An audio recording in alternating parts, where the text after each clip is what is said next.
ప్రతిపక్షాలు ఎన్ని కుట్రలు చేసినా వైసీపీ అధికారంలోకి రావడం ఖాయమని వైసీపీ ఎమ్మెల్యే అభ్యర్థి అవంతి శ్రీనివాస్ స్పష్టం చేశారు. విశాఖ జిల్లా భీమిలిలో నిర్వహించిన ఎన్నికల ప్రచారంలో ఆయన పాల్గొన్నారు.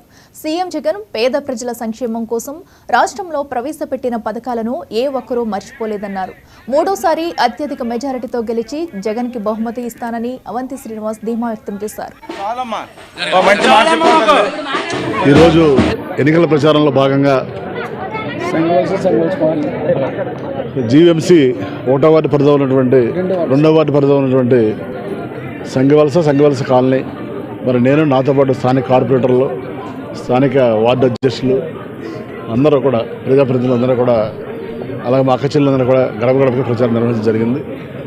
ముఖ్యంగా ఏ ఇంటికి వెళ్ళినా, ఏ గడపకి వెళ్ళినా కూడా ప్రజలందరూ కూడా అపూర్వమైనటువంటి స్వాగతం పలుకుతూ వాళ్ళ యొక్క మరి హర్షాన్ని, ఆమోదాన్ని తెలియజేస్తున్నారు. ఈ 5 సంవత్సరాల కాలంలో జగన్మోహన్ రెడ్డి గారు ఎన్నో మంచి కార్యక్రమాలు చేశారు. మళ్ళీ ఇంకొకసారి జగన్మోహన్ రెడ్డి గారు రావాలి, ఆయన వస్తే సంక్షేమ కార్యక్రమాలు వస్తే ఈ వాలంటీర్స్ ఉంటారు, సచివాలయ వ్యవస్థ ఉంటుంది అని వారు ఏకపక్షంగా జగన్ గారికి ఓటు వేయాలని డిసైడ్ చేస్తున్నారు.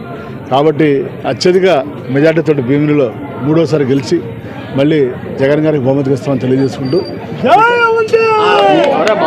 ఈ కార్యక్రమంలో పాల్గొన్నటువంటి ప్రజాప్రతినిధులకి, అలాగే మా